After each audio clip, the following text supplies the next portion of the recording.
श्री लक्ष्मी नारायणाय नमः। ओम श्री विष्णवे नमः। नमस्कार भक्तजनों, आज हम सुनने जा रहे हैं मार्गशीर्ष माह की मोक्ष प्रदान करने वाली मोक्षा एकादशी की पवित्र कथा। यह एक एकादशी सिर्फ व्रत नहीं, एक आत्मिक यात्रा है जो मनुष्य को पापों से मुक्त कर मोक्ष के द्वार तक पहुंचाती है।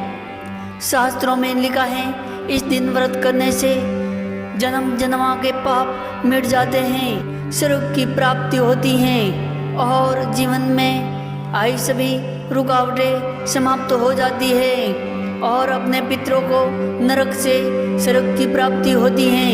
कहते हैं, यदि किसी व्यक्ति ने अनेक जन्मों तक पाप भी किए हो तब भी मोक्षा एकादशी का व्रत करने से मुक्ति मिलती है।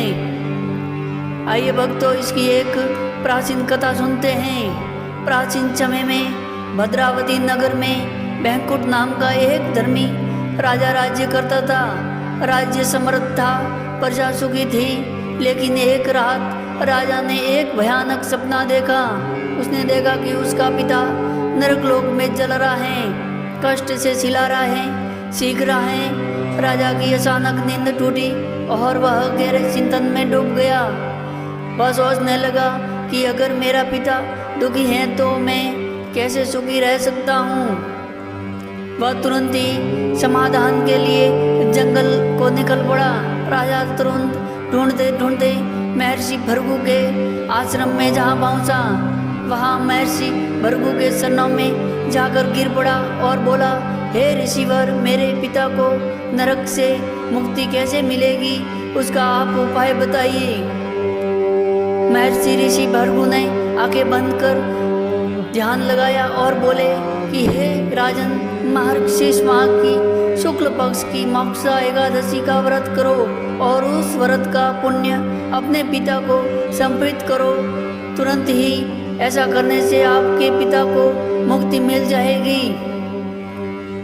राजा ने विधि विधान से व्रत किया, पूजा की, रात्रि जागरण किया।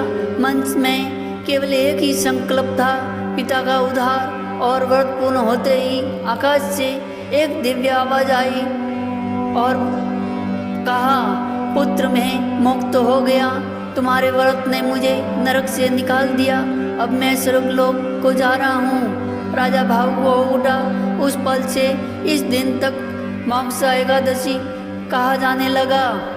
सदियों बीत गई, युग बीत गए, लेकिन इस एकादशी का महत्व आज भी ऐसा ही है, क्योंकि यह सिर्फ व्रत नहीं, ये मोक्ष का मार्ग है। तो आइए भक्तों, अब जानते हैं व्रत करने की विधि।